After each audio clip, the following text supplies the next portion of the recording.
অধ্যায়ৰ ভিডিঅ' পাবলৈ আমাৰ চেনেলটো ছাবস্ক্ৰাইব কৰক আৰু আমাক উৎসাহ দিবলৈ লাইক আৰু কমেণ্ট কৰক। পিয়াজৰ সংজ্ঞানাত্মক বিকাশৰ সূত্ৰটো আলোচনা কৰা।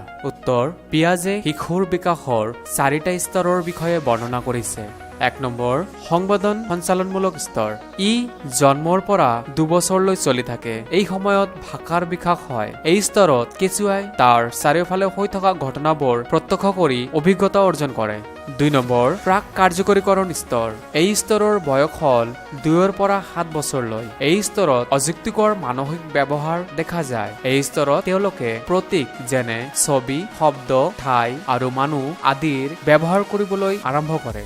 3 নম্বৰ বাস্তৱ কাৰ্যকৰীকৰণ স্তৰ। এই স্তৰৰ বয়স হ'ল 7 পৰা 11 বছৰলৈ, যেতিয়া শিশুৱে তাৎক্ষণিক পৰিৱেশৰ পৰা ধাৰণা গঠন কৰিবলৈ শিকে।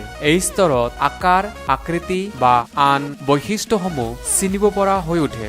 উপাদানসমূহৰ মাজত যুক্তিপূৰ্ণ সম্পৰ্ক স্থাপন কৰিব পৰা হয়। 4 নম্বৰ আনুষ্ঠানিক কাৰ্যকৰীকৰণ স্তৰ। এই স্তৰ 11 বছৰৰ পৰা আৰম্ভ হয় আৰু প্ৰাপ্তবয়স্ক কাললৈকে থাকে। এই স্তৰত ব্যক্তিয়ে বাস্তৱ অভিজ্ঞতাৰ পৰা ধাৰণা প্ৰস্তুত কৰিবলৈ আৰম্ভ হয়। এই স্তৰত ব্যক্তিয়ে বিজ্ঞানীৰ দৰে ভাবিবলৈ আৰম্ভ কৰে, সমস্যাৰ সমাধান কৰিব পৰা হয়। বন্ধুসকল, পৰৱৰ্তী আৰু ভিডিঅ'ৰ বাবে আমাৰ চেনেলটো ছাবস্ক্ৰাইব কৰক আৰু লগতে আমাক উৎসাহ দিবলৈ লাইক আৰু কমেণ্ট কৰক।